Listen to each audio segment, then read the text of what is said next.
ভিন দেশ থেকে আসা লোক, বাইরে থেকে আসা লোক, ভুয়ো বা নকল পরিচয়পত্র তৈরি করে ভোটার তালিকায় নাম তোলা লোক, তারা বাদ যাবেন, এটাই আমাদের আশা। রাজ্যের জনসংখ্যার হিসেবে দেখেন তাহলে প্রায় 1.5 কোটি অতিরিক্ত আধার কার্ড রয়েছে প্রাপ্তবয়স্ক যারা মানুষ তাদের জন্য। এই 1.5 কোটি আধার কার্ড কিভাবে এলো, কারা করলো? আমার জনসংখ্যার নিরিখে যদি আধার কার্ডের সংখ্যা বেশি হয়, তাতেই তো বোঝা যাচ্ছে ভোটার তালিকায় জল আছে। ভয়টা কিসের? তাহলে কি তিনি বাংলাদেশিদের নিয়ে ভয় পাচ্ছেন যে বাংলাদেশিদের নাম বাদ চলে গেলে তিনি হেরে যাবেন? রাজারহাট, গোপালপুর থেকে শুরু করে পশ্চিমবঙ্গের অন্ততপক্ষে 135 থেকে 136টি বিধানসভা কেন্দ্র রয়েছে যেখানে অ্যাবনর্মাল ভোটার লিস্টের গ্রোথ হয়েছে।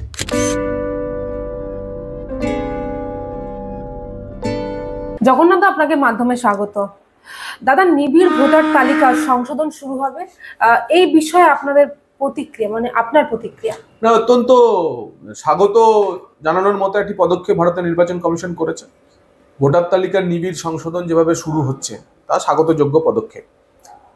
এখনো পর্যন্ত ভারতবর্ষে 13 বার এই ধরনের ভোটার তালিকা থেকে বদ রক্ত বাদ দিয়ে বা অশুদ্ধি বাদ দিয়ে শুদ্ধিকরণের কাজ হয়েছে। পার্থক্য কি অন্যান্য বারে ভোটার তালিকায় নাম তোলা, নাম বাদ দেওয়ার সঙ্গে এবারে ভোটার তালিকায় নাম তোলা, নাম বাদ দেওয়ার?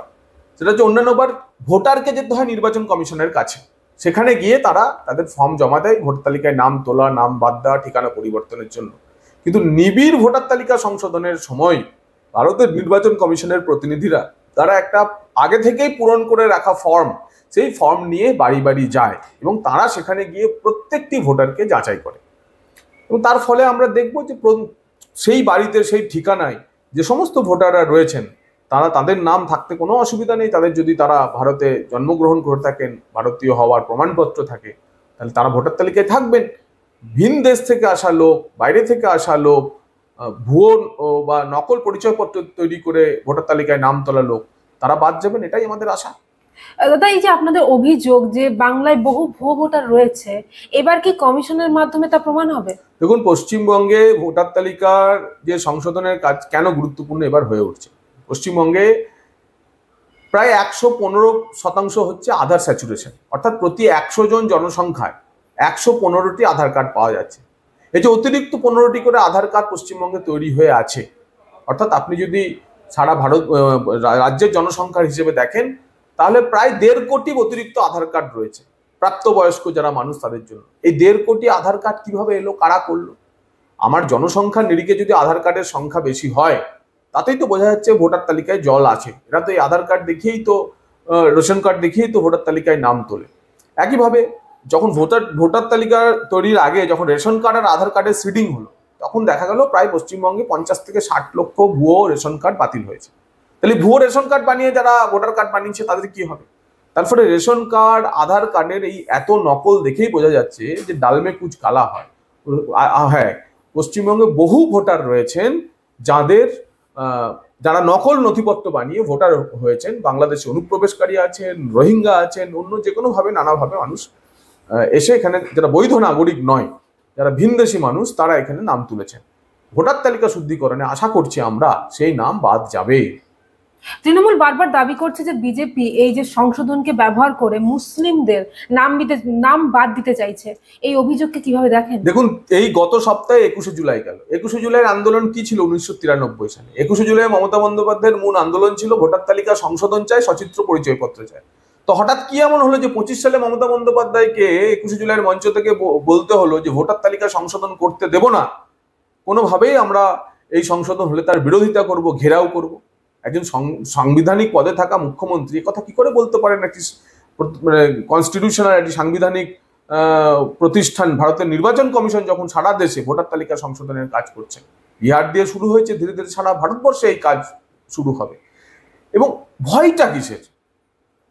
তাহলে কি তিনি বাংলাদেশিদের নিয়ে ভয় পাচ্ছেন যে বাংলাদেশিদের নাম বাদ চলে গেলে তিনি হেরে যাবেন? জয় বাংলা তিনি বাংলাদেশিদের স্লোগান দেন, তিনি খেলা হবে বাংলাদেশের থেকে হুমকির স্লোগান ভাড়া করে নিয়ে এসে পশ্চিমবঙ্গে দিয়ে থাকেন। তাহলে বোঝাই যাচ্ছে যে মমতা বন্দ্যোপাধ্যায়ের নেতৃত্বে তৃণমূল কংগ্রেস বাংলাদেশিদের নাম, অনুপ্রবেশকারীদের নাম বাদ পড়লে তিনি যে ভোটে হেরে যাবেন সেটা বুঝতে পারছেন। আমরা স্মরণ করাতে চাই যে 2005 সালের অগাস্ট মাসে স্পিকারের উদ্দেশ্যে এই বাংলাদেশি অনুপ্রবেশকারীদের তালিকায় ছুড়ে এসেছিলেন মমতা বন্দ্যোপাধ্যায় এবং তিনি দাবি করেছিলেন পশ্চিমবঙ্গের ভোটার তালিকা থেকে বাংলাদেশি অনুপ্রবেশকারীদের নাম বাদ দিতে হবে। আপনি কি মনে করেন যে তৃণমূল জামানায় ইচ্ছাকৃতভাবে ভুয়ো ভোটার ঢোকানো হয়েছিল? দেখুন, শুধু ভুয়ো ভোটার ঢোকানো হয়েছে তা না, ভুয়ো ভোটার তৃণমূলের টিকিটে জিতে মালদাতে লাভলি খাতুন পঞ্চায়েতের প্রধান হয়ে গেছে।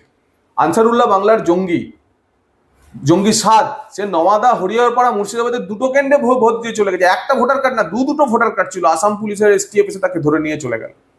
তো তার ফলে পশ্চিমবঙ্গে খাগড়াগড় ব্লাস্ট থেকে শুরু করে এখনো পর্যন্ত বহু জঙ্গির সন্ধান পাওয়া গেছে, যে যারা পশ্চিমবঙ্গে এসে এখানকার Aadhaar card, ration card, voter card বানিয়ে নিরবিচ্ছিন্নভাবে এখানে ভোট দিয়ে যাচ্ছে, অথচ তারা বাংলাদেশি। তার ফলে ফেক ডকুমেন্ট তৈরি করার ক্ষেত্রে এখন পশ্চিমবঙ্গ হচ্ছে সবচেয়ে বড়। এই যে আজাদ মল্লিক ধরা পড়লো বারাসাত থেকে, সে তো পাকিস্তানের ডকুমেন্টও তৈরি করছিল পশ্চিমবঙ্গের বারাসাতে বসে। এর থেকে দুর্ভাগ্যের আর কি হতে পারে? এই ভুয়ো ভোটার ঢোকানোর প্রক্রিয়াটা কখন শুরু হয়েছিল বলে আপনার মনে হয়? বাম জামানাতে এই প্রক্রিয়া শুরু হয়েছিল, কিন্তু গত 15 বছরে তা একেবারে আকাশচুম্বী হয়েছে। আমাদের কাছে যা হিসেব আসছে তাতে দেখা যাচ্ছে যে 2011 থেকে 2025 সাল পর্যন্ত এই রাজারহাট নিউ টাউন কেন্দ্রে 74% ভোটার বেড়েছে। 1,80,000 ভোটার ছিল 2011 সালে, তা সেখান থেকে 1,37,000 ভোটার এই রাজারহাট নিউ টাউন কেন্দ্রে বেড়েছে। একইভাবে ক্যানিং পূর্ব, ক্যানিং পশ্চিম, বারুইপুর পশ্চিম, সোনারপুর, রাজারহাট, গোপালপুর থেকে শুরু করে পশ্চিমবঙ্গের অন্ততপক্ষে 135 থেকে 136টি বিধানসভা কেন্দ্র রয়েছে যেখানে অ্যাবনর্মাল ভোটার লিস্টের গ্রোথ হয়েছে। আমাদের ধারণা যে নির্বাচন কমিশন এই বিধানসভা কেন্দ্রগুলিকে দেখবে এবং এখান থেকে যে বেনো জল আছে তা বাদ দেওয়ার চেষ্টা করবে। একেবারে যেসব কেন্দ্রে বারবার এই ভুয়ো ভোটার ও ভোটার অভিযোগ বারবার এসছে, সেগুলোকে কি একেবারে বিশেষ নজর দেওয়া হবে? নজর দেওয়া উচিত ভারতের নির্বাচন কমিশনের। আমরাও আমাদের যতটুকু সাংগঠনিক শক্তি রয়েছে, আমাদের প্রশাসনিক সম্পর্ক রয়েছে, সেসব দিয়ে আমরা চেষ্টা করবো যাতে ভোটার লিস্টে শুদ্ধিকরণ হয়। বিজেপি কর্মীরা কি এই মাইক্রো লেভেলে যে বুথ পর্যায়ে এই যে সংশোধন, শুধু বিজেপি কর্মী বলে নয়, ভারতের নির্বাচন কমিশনের যে নিয়মেই বলা আছে যে বুথ লেভেল অফিসার, যে নির্বাচন কমিশনের পক্ষ থেকে যিনি বাড়ি বাড়ি গিয়ে ভোটার তালিকা যাচাই করবেন, তারা বিভিন্ন দলের রাজনৈতিক প্রতিনিধিদের সঙ্গে নিয়ে যাবেন, যাদেরকে বলা হয় BLA 2। এই BLA 2 যেমন বিজেপিরও থাকবে, তেমনি তৃণমূল কংগ্রেসেরও থাকবে, কংগ্রেসেরও থাকবে, CPM এরও থাকবে, ISF এরও থাকবে। তারা সবারই উপস্থিতিতে এই BLO গিয়ে বাড়ি বাড়ি গিয়ে ভোটার তালিকা যাচাই করবে। এবং আমাদের বিশ্বাস, কারোর কোনো সংশয়, কোনো কিছু, যখন BLO বাড়ি বাড়ি যাবে, সঙ্গে যদি BLA 2রা যায়, তাহলে নাম তোলা বা নাম বাদ পড়ার ক্ষেত্রে এ ধরনের কোনো অভিযোগ আর থাকবে না। আপনারা কি মনে করেন যে ভোটার তালিকা যদি শুদ্ধ হলেই 2026-এ তৃণমূলের পরাজয় নিশ্চিত?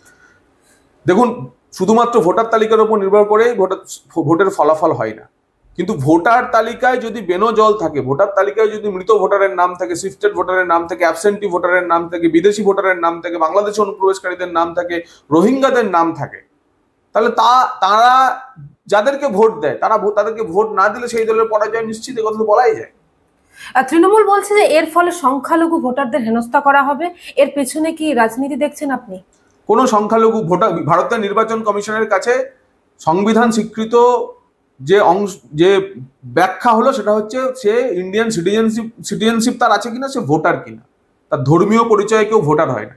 তৃণমূল কংগ্রেস সংখ্যালঘুদের ভয় দেখানোর জন্য এই কাজ করছে, কিন্তু সংখ্যালঘুদের ভয় পাওয়ার কোনো কারণ নেই, পশ্চিমবঙ্গের মুসলিম সমাজের কোনো ভয় পাওয়ার কারণ নেই, কিন্তু হ্যাঁ, বাংলাদেশি অনুপ্রবেশকারী এবং রোহিঙ্গা তাদের ভয় পাওয়ার কারণ আছে। মুখ্য সচিবকে মুখ্য নির্বাচনী আধিকারিকদের দপ্তরকে দ্রুত স্বাধীন দপ্তর হিসেবে ঘোষণা করার এই যে নির্দেশ, মুখ্য নির্বাচনী আধিকারিকের দপ্তর যত স্বাধীনভাবে কাজ করবে, তার অধীনে জেলা নির্বাচনী আধিকারিকের দপ্তর যত স্বাধীনভাবে কাজ করবে, নির্বাচন তত নিরপেক্ষ হবে।